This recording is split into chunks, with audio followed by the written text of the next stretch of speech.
Halo semua, kembali bertemu dengan saya Martinus Arif Sudaryono dalam video pembelajaran sosiologi.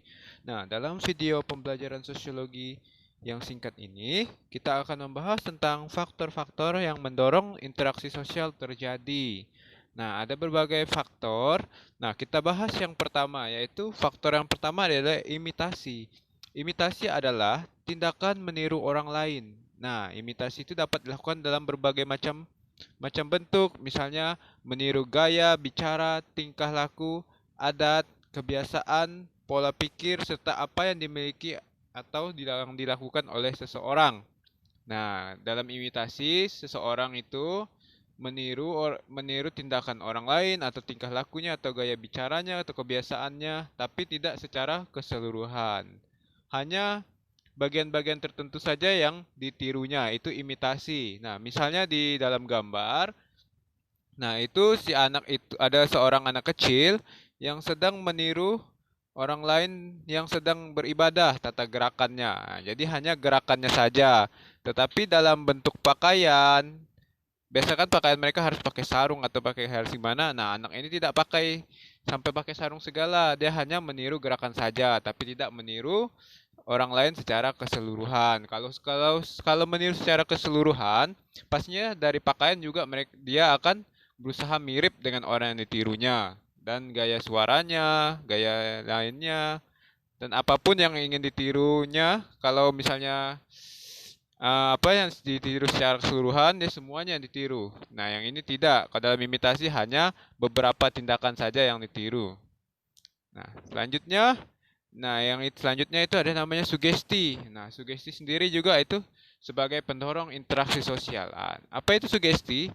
Nah, sugesti itu adalah ketika seseorang memberikan pandangan atau pernyataan sikap yang dianutnya. Nah, lalu disampaikan ke penerima pesan itu, lalu yang menerima tersebut tuh dia mengikuti pernyataan atau pandangan seseorang yang telah memberikan sugesti tadi. Nah, sugesti biasanya muncul ketika si penerima tidak dapat berpikir dengan jernih atau dengan rasional.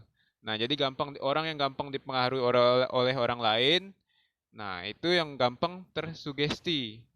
Nah, jadi ia akan langsung menerima segala anjuran atau nasihat yang diberikan karena dia yakin akan kebenarannya. Nah, sugesti. Nah, sugesti jadi jika ada pernyataan atau pandangan kita nih, itu kita berikan ke orang lain. Kita misalnya menasihati orang lain, lalu orang lain itu tanpa berpikir panjang dia langsung karena dia percaya kepada kita, lalu dia mengikuti apa yang kita sarankan. Nah, itu yang namanya sugesti.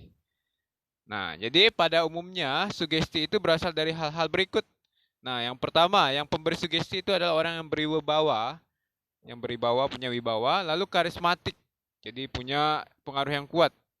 Jadi memiliki pengaruh yang kuat terhadap penerima sugesti. Nah, jadi seseorang ini terhadap orang lain dia itu lebih karismatik, lebih berwibawa daripada si penerima sugesti.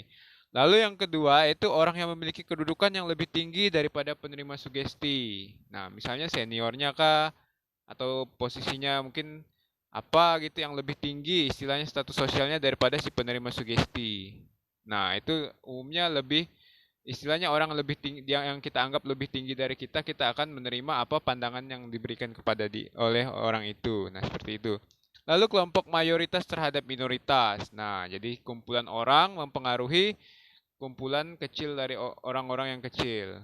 Nah, jadi misalnya dalam satu kelas, nah misalnya ada 30 orang. Nah, jadi 27 orang itu punya pandangan yang sama. Nah, yang 3 orang yang punya pandangan beda lama-lama akan mengikuti pandangan 27 orang itu karena istilahnya tuh lebih mengikuti suara yang terbanyak. Nah, itu seperti itu. Lalu ada dari reklame atau iklan dan media massa. Nah, sugesti itu seperti contohnya, misalnya ada iklan sampo. Nah, iklan sampo ini dapat membuat rambut Anda misalnya lebih wangi, lebih licin, lebih anti rontok, lebih lebih apa ya, lebih halus. Nah, karena kalian lihat iklannya memberikan hal-hal tersebut, lalu kalian langsung mengikutinya. Nah, itulah telah terjadi sugesti namanya. Nah, jadi sugesti bukan hanya karena faktor si pemberi pemberi sugesti, tapi juga karena ada beberapa faktor dalam diri penerima sugesti itu juga mempengaruhi proses kelancaran sugesti itu terjadi. Nah, yang pertama, terhambatnya daya berpikir kritis. Nah, orang yang jarang istilahnya ini dalam misalnya dikasih pandangan atau dikasih pernyataan main ikut-ikut ja tanpa memikir panjang lagi. Nah, itu. Lalu apalagi kemampuan berpikir yang terpecah belah atau disosiasi. Disosiasi terjadi ketika seseorang ini lagi kebingungan. Nah, jadi kalau orang lagi kebingungan itu, kalau misalnya kita istilahnya kan dia memiliki berbagai persoalan yang membuat dia bingung. Lalu setiap orang yang memberikan nasihat, nah itu gampang istilah sugesti atau pandangan yang diberikan kepada orang lagi sedang bingung itu gampang gampang diterima oleh orang yang sedang bingung tersebut. Nah, karena dia tidak dapat berpikir dengan jernih. Lalu orang yang ragu-ragu dan pendapatnya satu arah. Nah, orang yang ragu-ragu sangat mudah untuk terbawa sugesti. Nah, kita lanjut. Nah, yang ini adalah lebih lebih dari imitasi, yaitu identifikasi. Nah, dia meniru seseorang itu secara keseluruhan. Bedanya kalau imitasi yang sebelumnya, di slide-slide sebelumnya, imitasi hanya meniru beberapa tindakan atau beberapa perilaku atau beberapa kebiasaan. Nah, bedanya dengan identifikasi, ini dia meniru secara keseluruhan. Baik dari penampilan, dari gaya bicara, dari kebiasaan, bahkan nama pun dimirip-miripkan dengan yang ditirunya. Nah, misalnya seperti Adam Jackson meniru si Michael Jackson. Nah, kita lanjut. Nah, ada lagi yang namanya simpati. Nah, simpati dengan empati itu berbeda. Nah, kalau simpati itu adalah kondisi ketertarikan seseorang pada orang lain. Nah, ketika bersimpati, seseorang menempatkan dirinya dalam keadaan orang lain dan merasakan apa yang dialami, dipikirkan atau dirasakan orang lain. Nah, ini biasanya orang yang merasa kasihan. Misalnya temannya lagi kena musibah, dia merasa kasihan. Nah, itu namanya simpati. Tapi hanya sebatas kasihan saja.